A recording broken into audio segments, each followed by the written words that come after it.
अच्छा dear friend, colleagues और student, आज हम एज वेल एज के बाद इसके बारे में बात करने जा रहे हैं।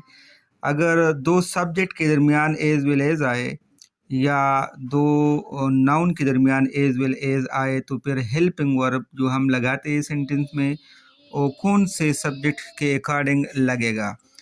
ये एक बहुत इम्पोर्टेंट रूल है और समझने की कोशिश कीजिए। याद रखें, हमने फर्स्ट एज वेल एज से जो पहले फर्स्ट सब्जेक्ट आता है ना, हेल्पिंग वर्ब उसी के अकॉर्डिंग लगेगा। मिसाल के तौर पर Ali as well as I dash present in the class. तो यहाँ पर आई है और अली एज वेल एज से पहले आता है, तो हमने रूल्स के अकॉर्डिंग अली की तरफ जाना है, तो अली के साथ इज़ आता है। Ali as well as I is present in the class. अब जिसको पता ना हो तो ये सोचता है कि भाई आई के साथ इम आता है, तो वो इस चीज़ को नेगलेक्ट कर लेते हैं और आई के फ़ौरन बाद इम प्रेजेंट लगा लेते हैं। तो Ali as well as I am present ये करेक्ट नहीं है, ये रॉन्ग है। करेक्ट सेंटेंस क्या होगा? Ali as well as I is present in the class, तो ये सही होगा। नेक्स्ट की तरफ बढ़ते हैं। I as well as Peter dash reading novel. अब बात ये है कि अगर पीटर की बात कर लेते हैं तो फिर तो यहाँ पर इज होना चाहिए।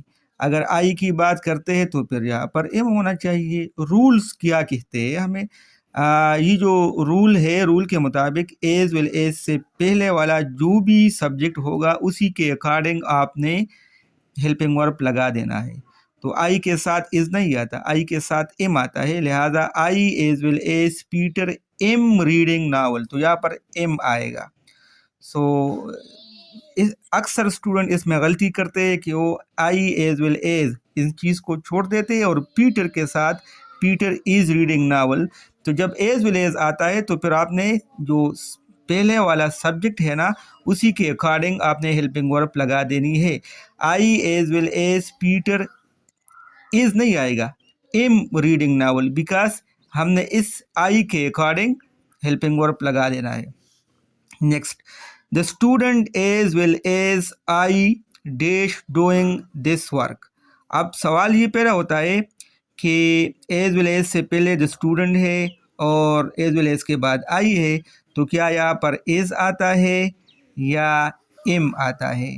अब जवाब ये है कि रूल के मुताबिक एज वेल एज से जो पहले वाला सब्जेक्ट है ना, उसी के अकॉर्डिंग आपने हेल्पिंग वर्ब लगा देना है।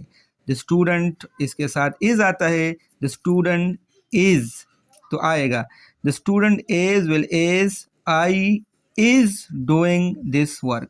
अब देखने में बंदा सोचता है कि I is doing this work, ये तो रॉन्ग होगा, लेकिन ये सही है। डियर स्टूडेंट, इस तरह है ना कि एज वेल एज से पहले जो सब्जेक्ट होगा उसी के अकॉर्डिंग आपने लगा देना है helping verb. So correct sentence क्या होगा?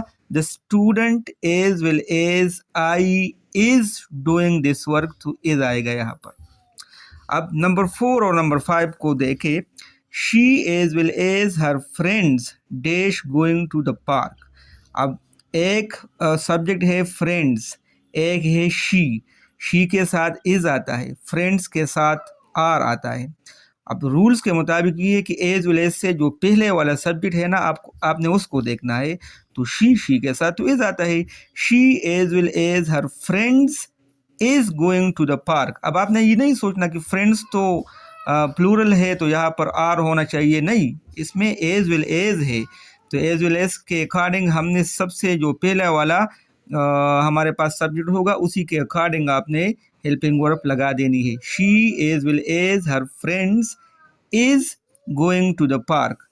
और ये लास्ट सेंटेंस आप लोगों के लिए है, इसका जवाब आपने मुझे देना है।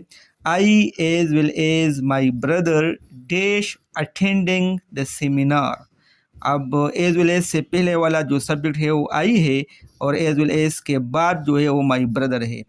तो या इज आएगा या इम, ये आप लोग मुझे बता दें कि यहाँ पर क्या आएगा। Thank you very much.